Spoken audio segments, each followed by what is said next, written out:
Et nous accueillons Jean Agrel, bonjour. Bonjour. Merci beaucoup d'être avec nous, sénateur des Vosges, membre du groupe Union Centriste au Sénat. Vous étiez jusqu'à votre élection le maire de la commune de Remiremont. Merci beaucoup d'être avec nous et d'être venu des Vosges ce matin. Merci pour vous interroger à mes côtés, Alexandre Poplavski-Mayor. Bonjour Alexandre. Bonjour. Merci d'être là, directeur départemental de Vosges Matin. On commence évidemment par la crise sanitaire. Jean Agrel, quelle est la situation dans les Vosges actuellement ?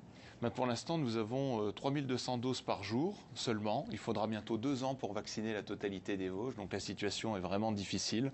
Nous attendons un signal fort de la part du gouvernement pour amener naturellement plus de doses et vacciner les Vosgiens. Donc pas assez de vaccins. Vous estimez que l'approvisionnement ne répond pas aux attentes de la population ? Non, je vois par exemple le centre hospitalier de Remiremont, dont je suis toujours membre du conseil de surveillance. Nous sommes entre 800 et à 1000 doses par jour, alors qu'on nous en avait promis 5 à 6 fois plus. Et donc franchement, la situation s'aggrave de jour en jour. Jean Castex a pris la parole hier. Pas de reconfinement, pas d'interdiction de déplacement entre les régions, pas d'accentuation du couvre-feu. Est-ce qu'il a pris les bonnes décisions pour vous ou est-ce qu'il faut désormais des mesures plus strictes ?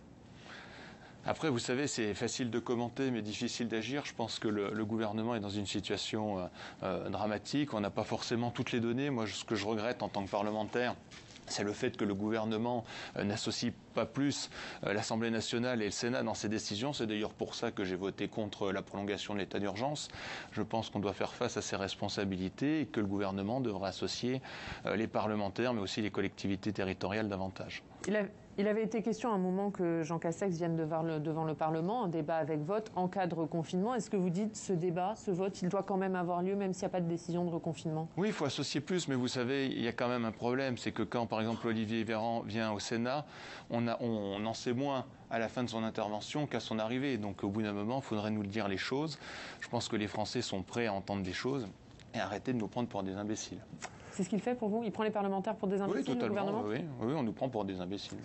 Alexandre. Comment ça se traduit ? C'est-à-dire que le fait qu'ils viennent et qu'ils ne vous répondent pas aux questions ou qu'ils éludent certains points font que... Oui, je pense qu'il faut être dans un discours de vérité. Par exemple, le prochain invité est Jean Rottner. Je pense que le président Rottner a toujours un discours de vérité.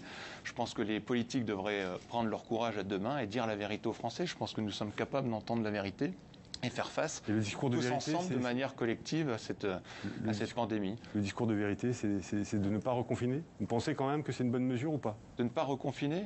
Mais après, on n'a pas les chiffres, c'est difficile de se prononcer. Moi, j'ai pas les différents politiques, nous n'avons pas les chiffres. Si on avait les différents éléments, on pourrait se prononcer et, au niveau du Parlement, de manière collective, prendre des décisions. On va parler d'une décision qui vous impacte dans les Vosges, c'est celle de ne pas rouvrir les remontées mécaniques, Alexandre. Oui, évidemment, dans le massif des Vosges, on est suspendu à cette attente. Visiblement, donc, il n'y aura pas de remontée encore au mois de février. Est-ce que vous avez, vous, des remontées à la fois du monde hôtelier, de la restauration et évidemment de toutes ces structures qui accueillent du public pendant les périodes de vacances qui débutent ce samedi?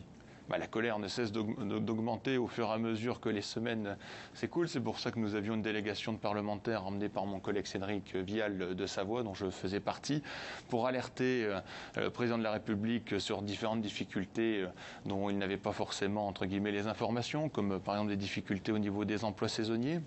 Hier, le Premier ministre nous a envoyé une lettre avec différentes mesures qui ont été prises. Pour moi, ce ne sont encore que des mesurettes. Je pense qu'il faut aller plus loin. Concernant les saisonniers, le droit à la formation va être pris en totalité par l'État. Mais je pense qu'il faut aller plus loin. Il faut des mesures plus fortes. La situation est vraiment grave. Vous sentez vraiment qu'il y a des entreprises qui sont à la limite de... Il y a déjà eu beaucoup de suicides dans les Vosges, au niveau de chefs d'entreprise, de patrons d'établissements culturels, des bars, des restaurants. Donc je pense que la situation, oui, est dramatique.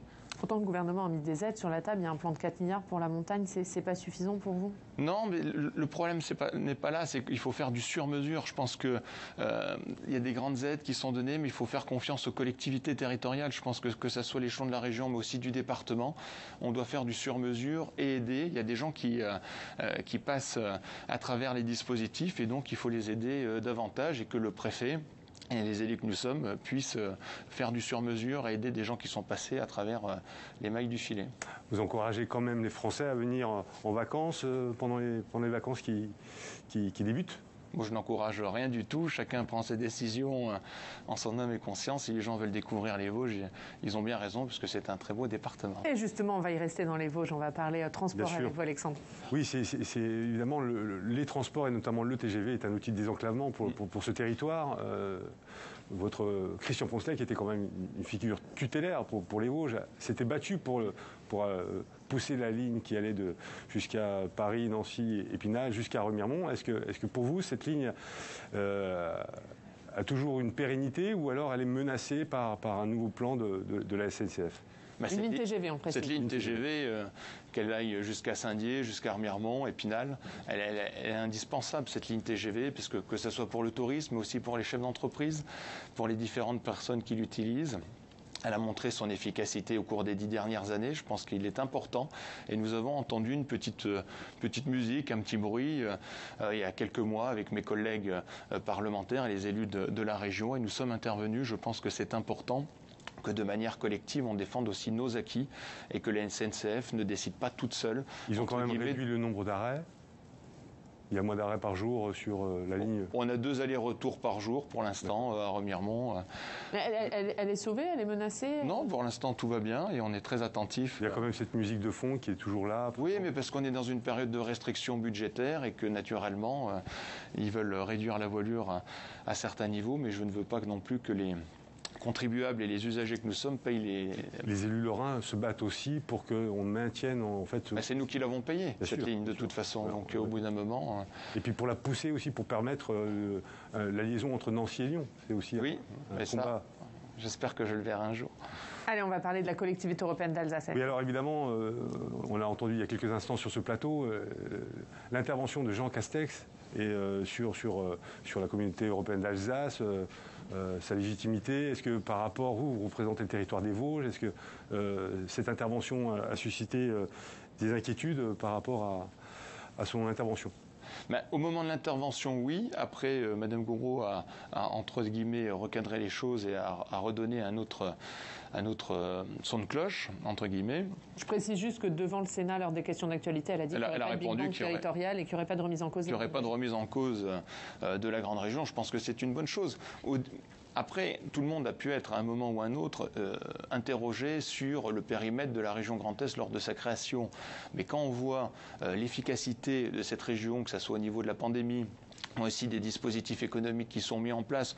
De toute façon, il y a un élément. Il y a 10 jours, il y a un sondage qui est sorti, que ce soit sur la cote de popularité du président Rotner, mais aussi sur ce que ressentent les habitants de cette région au niveau de l'efficacité des dispositifs mis en place. On est quand même dans les régions où la cote de popularité et dans les sondages, nous sommes les plus hauts en termes d'efficacité. Donc je pense que la région Grand Est a prouvé son efficacité, le périmètre est ce qu'il est. Je pense qu'il faut aller de l'avant et ne pas toujours remettre en cause ce qui a été fait. Mais comment des Vosges vous l'avez perçu, vous, cette déclaration de Jean Castex ? À titre personnel, je pense que c'est une tentative de déstabilisation politique. Après, de Jean Rotner. De Jean Castex. Non, mais c'est Jean Castex qui a tenté de déstabiliser politiquement Jean Rotner, c'est ça? Oui, bien sûr, avant les élections régionales. Dans quel but? C'était une réponse à son intervention par rapport... Oui, au fait qu'il y avait, entre guillemets, un scandale d'État au niveau des vaccins.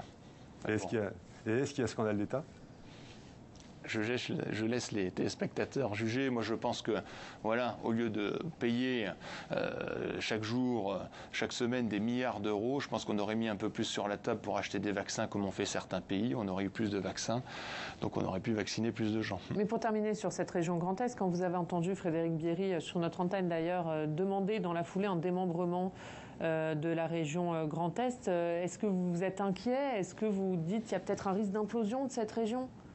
Il y a toujours eu un risque depuis le début de la création de la région. Je pense que là, le travail est fait. Il y a même une réduction de la voilure au niveau des effectifs de la région, au niveau des dépenses de fonctionnement. Je pense qu'il y a un gros travail qui a été fait, et même avant avec le président Richert, un gros travail de synthèse qui a été fait, donc il faut aller de l'avant. Maintenant, on n'a plus les moyens de se permettre d'aller un coup en avant, un coup en arrière, et de faire imploser quelque chose qui fonctionne. Il y a un risque quand même d'implosion ? Non, je ne pense pas. Maintenant, Jean Castex est revenu, entre guillemets, sur sa déclaration et le gouvernement a bien dit que le périmètre resterait tel qu'il est. Donc je pense qu'il faut aller de l'avant. On va terminer en parlant de vous et de votre mandat avec Alexandre. Bien sûr. Donc, vous étiez déjà l'une de vos premières interventions à porter sur la loi de programmation de la recherche en déposant des amendements qui ont fait grincer le monde universitaire. Comment vous avez vécu ce débat ?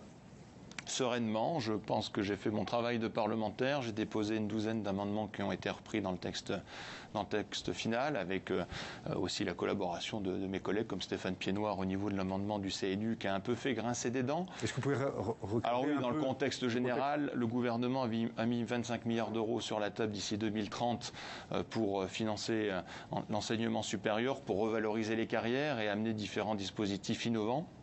Et ce qui a fait grincer des dents, c'est l'amendement CNU concernant le recrutement des universitaires, des professeurs et des maîtres de conférences à l'université, puisque le nouveau dispositif, qui ne sera qu'un test d'ailleurs, ça sera un test dans les prochains mois, assouplit le mode de recrutement et donne un peu plus de pouvoir en local plutôt que... Mais vous proposiez un cadre, vous, dans ce mode de recrutement qui était de privilégier des profils particuliers. Oui, des profils un peu plus atypiques. Je pense qu'aussi l'université doit s'ouvrir. Moi, j'ai été élu étudiant, j'ai siégé dans toutes les instances universitaires et ce qui manque vraiment à l'université, c'est de s'ouvrir sur le monde du travail et c'est ce qu'on attend quand on fait aussi des études, c'est de trouver un travail à la sortie de ses études. Donc, il faut multiplier les stages au fur et à mesure de son cursus, ce qui n'était pas forcément le cas il y a encore quelques années. Alors, le monde universitaire vous a accusé un peu de vouloir régler vos comptes puisque vous aussi, vous étiez en thèse. Vous ne l'avez pas terminé. Est-ce que c'était un peu ça l'esprit ou non, au contraire, il y avait une vraie démarche? Je vais vous donner un exemple. Une collègue communiste écologique, il y a une dizaine d'années, a déposé le même amendement que moi. Je pense qu'il y a une volonté de la part des différentes personnes qui sont intervenues dans cette loi d'ouvrir le monde de l'enseignement supérieur et d'aller de l'avant. Alors, une dernière question, Alexandre, oui. Peut-être sur Christian Poncelet? Excusez-moi. Sur Christian Poncelet? Oui, Christian Poncelet, qui était, bon, comme on l'a dit tout à l'heure, la figure tutélaire des Vosges. Lui succéder, c'est une charge, c'est un poids? Le président est forcément un exemple pour de nombreux élus dans le département des Vosges. C'est vrai qu'il a fait énormément pour notre département, que ce soit en termes d'infrastructures, mais aussi dans les communes des Vosges. Beaucoup de maires lui doivent énormément de projets concrets dans les différentes communes de notre département. Donc c'est un exemple pour moi et puis pour bien d'autres élus. Il a laissé une image positive du Sénat dans les Vosges et une image positive des Vosges à Paris. Donc voilà, c'est un travail à perpétuer. Merci. Merci beaucoup. Merci Alexandre Poplaski. Et merci Jean Gray. Merci d'être venu nous voir depuis les Vosges. On vous remercie d'être venu ici à Strasbourg. On va accueillir dans quelques instants évidemment notre invité, Jean